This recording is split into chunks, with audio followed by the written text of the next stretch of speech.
Today I will talk about tarot reading about the death card in Tuberose. Once upon a time, there was a small village called Mysteria in a vast, endless field.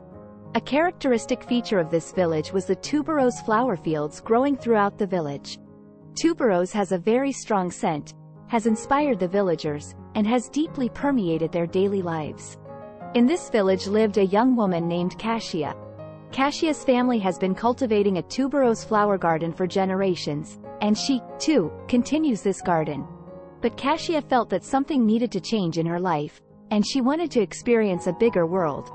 One day, Cassia went to see Luna, an ancient tarot card reader in her village.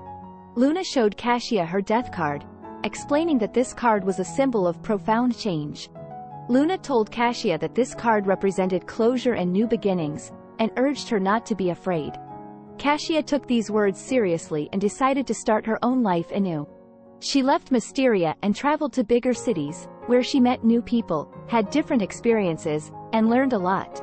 Upon returning from her trip, Cassia shared her own experiences with her villagers, and she brought new ideas and a wind of change to the village.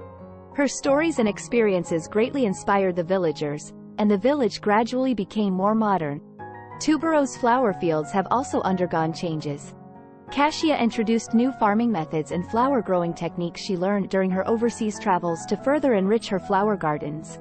The flower garden became a famous spot in Mysteria, and many outsiders visited the village to see the fragrant flowers.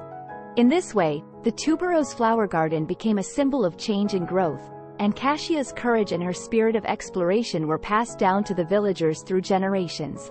The story of Tuberose and the death card reminded the villagers of the importance of constant change and rebirth.